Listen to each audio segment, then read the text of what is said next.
ce chuin airíonn tú go túgal seach go Dá Laoghaire an séadúirí. Tá mé an brodúil is mór an ára agus tá anna buchas pobl Corclár has mé hawa agus mé chorann seo a bheith mar an dídóibh agus tá mé súla bheith mar gáláidir den chahargus na chunta gorcaig agus stocha an tíar an fad. Is mór an ára tá a lán obair le déanamh agus tá mé súla go mór leis.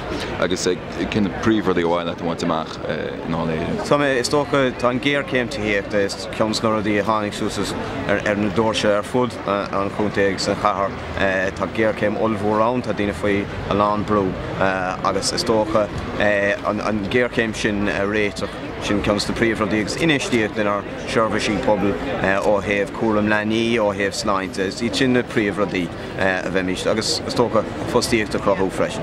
Agus chun gailteachta sé chucaí bhfuil mar do lebartaíad gon gailteach nó gon gaige. Is táil an tá muoinú is tócha sin éon is bunúsaí tá muoinú go foras na Gaeilge agus na heagraíochtaí bunmhaoinethe tá sé leideithe le cuidmha le cúpla bliana nóos caafar sin a réitú níos mó muoinú is tócha den údarrás takeíocht ceart agus iúnach agus súntasach den córas planáiltanga agus cinnta dhéanamh de go gortar a bhaim ach de teanga go figiú.